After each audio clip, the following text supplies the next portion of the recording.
Hello students. आज का हमारा टॉपिक है न्यूक्लियस। ठीक है, न्यूक्लियस में क्या पढ़ना है हमें? सबसे पहले हम रिप्रेजेंटेशन देखते हैं। जैसे एक्स एक एटम है और जेड इधर ए लिखा है, तो जेड क्या है? एटॉमिक नंबर, और ए क्या है? Mass number. ठीक है, जेड क्या आपका एटॉमिक नंबर, ई क्या आपका मास नंबर। तो नंबर ऑफ न्यूट्रॉन बता, और एटॉमिक नंबर किसके बता? नंबर ऑफ प्रोटॉन के। ठीक है, तो नंबर ऑफ न्यूट्रॉन मुझे बता सकते हो कि आप क्या होता है? बिल्कुल, ये होता है ए माइनस जेड, बहुत ही सिंपल सी बात है। और नंबर ऑफ इलेक्ट्रॉन बता सकते हैं क्या? ये होता है जेड के बराबर नंबर ऑफ प्रोटॉन के बराबर, क्योंकि एटम क्या होता है? न्यूट्रल होता है। वैसे ही अगर मैं बोलूँ मास ऑफ न्यूट्रॉन क्या होता है? मास ऑफ प्रोटॉन के बराबर होता है, अप्रॉक्स होता है 1.67 10⁻27 kg। वही अगर आप मास ऑफ एक इलेक्ट्रॉन को कंपेयर करें तो 9.31 10⁻31 kg। इससे बहुत छोटा 10⁻3 टाइम छोटा होता है, इसलिए हम इसे कंसीडर नहीं करते, केवल इन दोनों के मास को कंसीडर करते हैं। क्लियर है यहाँ तक? ऐसा बोल सकता हूँ मास ऑफ एटम क्या बोल सकता हूँ मैं? क्या बोलता हूँ? m is equal to M N neutron, proton ले लो पहले, Z plus M N A minus Z. ये होता है आपका मास ऑफ एटम। ठीक है, किसी कोई डाउट? बढ़िया। तो अब यहाँ समझते हैं कुछ डिफरेंट न्यूक्लियर ग्रुप्स को समझते हैं। पहला आपका क्या होता है? आइसोटॉप। आइसोटॉप्स क्या होते हैं? Same atomic number but different atomic mass.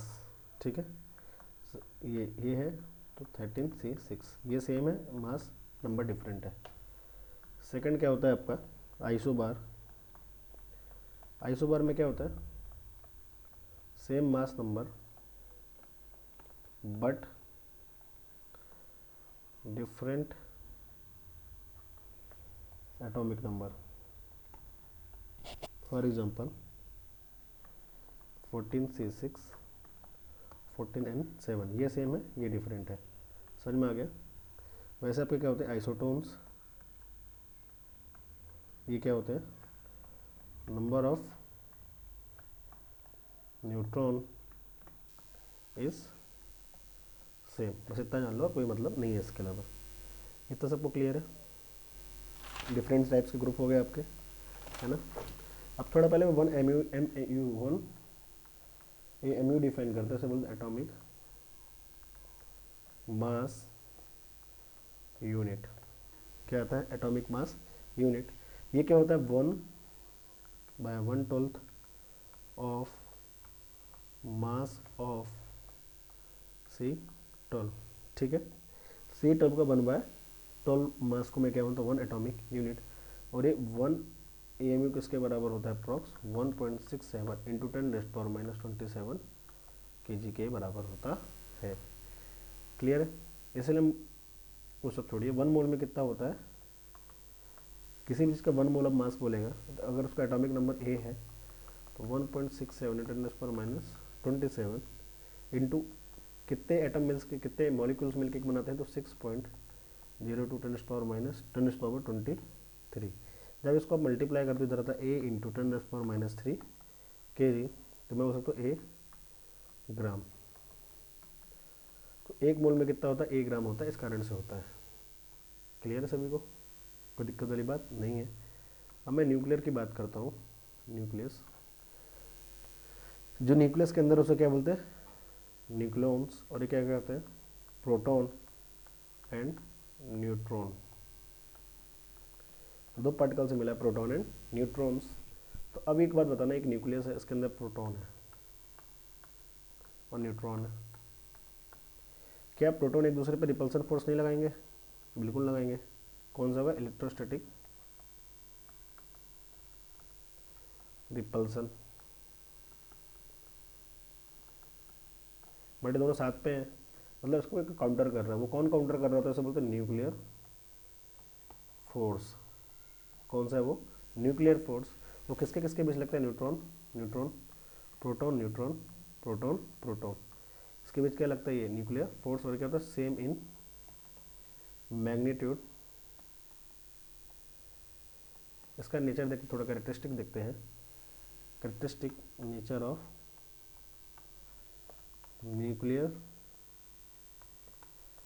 Force. पहला क्या होता है, अट्रैक्टिव इन नेचर, केवल क्या होता है, अट्रैक्टिव होता है। दूसरा शॉर्ट रेंज होता है, इसकी रेंज अप्रॉक्स कितनी, 10⁻13 मीटर तक ही होती है। 10⁻13 मतलब ये केवल और केवल -15 कर लो, केवल न्यूक्लियस तक ही काम करता है, इसके बाहर कुछ भी काम नहीं करता। तीसरा क्या होता है, ये क्या हो सकता है, इक्वल फॉर ऑल। न्यूट्रॉन और प्रोटॉन में क्या होता है, इक्वल ही होता है। वही ये न्यूट्रॉन को जोड़ के रखते हैं, न्यूट्रॉन प्रोटॉन को, और प्रोटॉन को। हालांकि ये रिपल्सिव फोर्स होता है, even that in nuclear process जोड़ के रखता है, तो क्या होता है आपका न्यूक्लियर फोर्स। इतना सबको समझ में आ गया, कोई दिक्कत वाली बात नहीं है। तो आप ये बोल सकते हैं force between neutron neutron is equal to force between proton neutron is equal to force between proton proton. Nuclear force की अगर बात करूँ तो सब में क्या होगा, सेम होगा।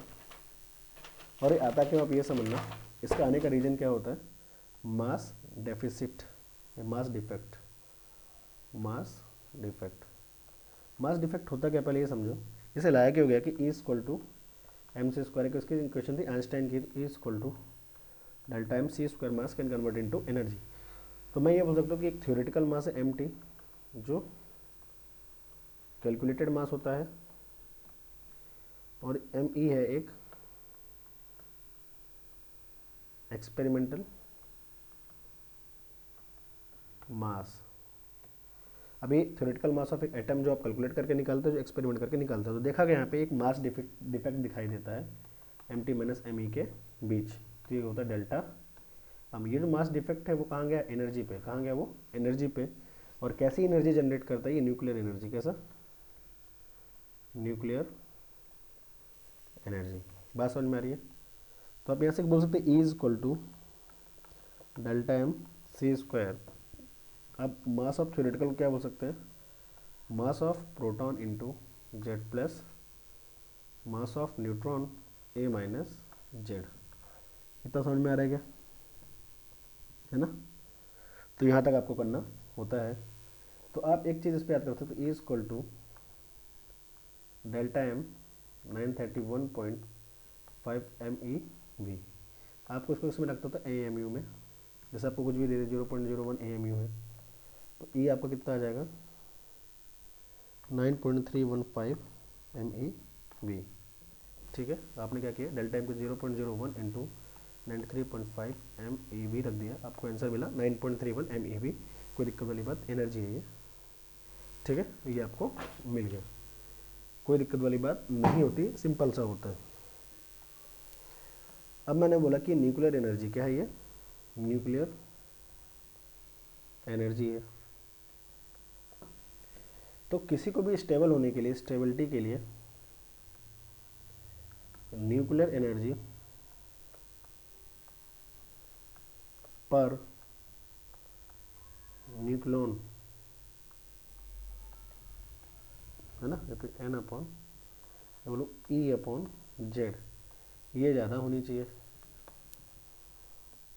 सो मोर स्टेबल, जिसकी E अपॉन जेड ज़्यादा होगी वो ज़्यादा स्टेबल होगा। तब एनसीईआरटी में एक ग्राफ गिवन है, यह क्या है, मास नंबर, इधर क्या है, बाइंडिंग एनर्जी पर, है ना, न्यूक्लियॉन्स। इससे अगर कुछ ऐसा बनता है, तो यहाँ पर जो पीक आता है वो आपका आता है 8.8 MeV का, और ये किसके लिए होता है, ए इक्वल टू 56, मतलब आयरन के लिए होता है। तो एक बात बताना, जो इधर वाले हैं वो ये बनना चाहेंगे, जो इधर वाले वो ये बनना चाहेंगे, तो इधर दो मिल के एक बनाते हैं और इधर ब्रेक डाउन होता है, ये कॉम्बिनेशन, इधर क्या होगा, ब्रेक डाउन। कॉम्बिनेशन कैसे होता है, इसे क्या बोलते हैं, फ्यूज़न। जो ब्रेक डाउन उसे क्या बोलते हैं, फ्यूजन रिएक्शंस। किसी को कोई डाउट, सबको समझ में आ रहा है यहाँ तक, अच्छी बात है। ये आपका मोस्ट इम्पोर्टेंट है, ये आपको याद होना चाहिए। जैसे मुझे याद है, आपको तो एग्जैक्ट डाटा भी याद होना चाहिए 2-4 का, ताकि आप अच्छे से ड्रॉ कर सके। इसके बाद आता है कुछ रेज आते हैं, जैसे अल्फा डीके आता है। अल्फा डीके में क्या होता है, अल्फा क्या होता है, double charge helium atom. Helium पे तो क्या बोल सकते हैं, अल्फा को हम He2 4++। तो अगर X Z और A है, जैसे एक अल्फा निकल गया तो कितना बचेगा, Z-2 A-4 4He2++, है ना। प्लस क्या निकलती है इसमें, एनर्जी निकलती है। ये आपको होता है अल्फा डीके। दूसरा क्या होता है आपका, beta minus decay. Beta minus decay में क्या होता है, X Z A। अब होता क्या इसमें,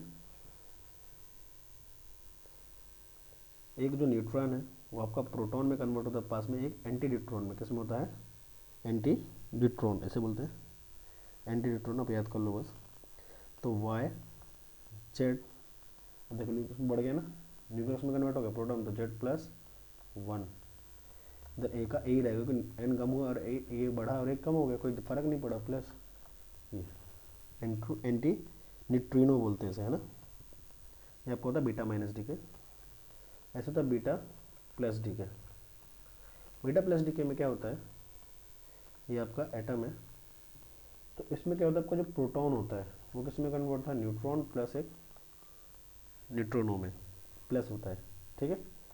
तो अब P कम हो गया ना, तो PZ-1X, इसमें कोई फर्क नहीं पड़ेगा, क्योंकि ये कम हुआ ये बढ़ गया, बात बराबर होगी, प्लस एंटी न्यूट्रोनो। ये आपको कुछ रिएक्शन से आपको याद होनी चाहिए। वैसे गामा भी होता है, गामा डी के, बस इसमें एनर्जी निकलती है, बाकी कुछ भी चेंज नहीं होता है। Sorry, ZA plus energy. तो आपका बहुत सिंपल सा था, कोई डाउट वाली बात नहीं है। आपके बोर्ड एग्जाम में इतना ही पूछता है, आपको समझ में आ जाना चाहिए। इस पर चाहे तो एक डेफिनेशन और लिख सकते हैं फ्यूजन और फ्यूज़न की। तो फ्यूज़न क्या होता है आपका, break down into small nucleus to stabilize it. Fusion क्या होता है, larger nucleus break down into smaller one to achieve stability, ठीक है। वैसे फ्यूजन क्या होता है, combination of small nucleus to combine to form large nucleus, ठीक है। ये फ्यूज़न होता है और ये फ्यूज़न होता है। तो जब आपका जेड किससे कम होगा, 56 में, तो क्या होगा फ्यूज़न, आपका जेड 56 से ज़्यादा होगा तो क्या होगा फ्यूज़न। बस इतना आपके लिए सफिशिएंट है। तो thanks for watching, like share and subscribe, और अपने दोस्तों के साथ शेयर करें ताकि वो भी बोर्ड एग्जाम में अच्छे मार्क्स पा सके। Thank you.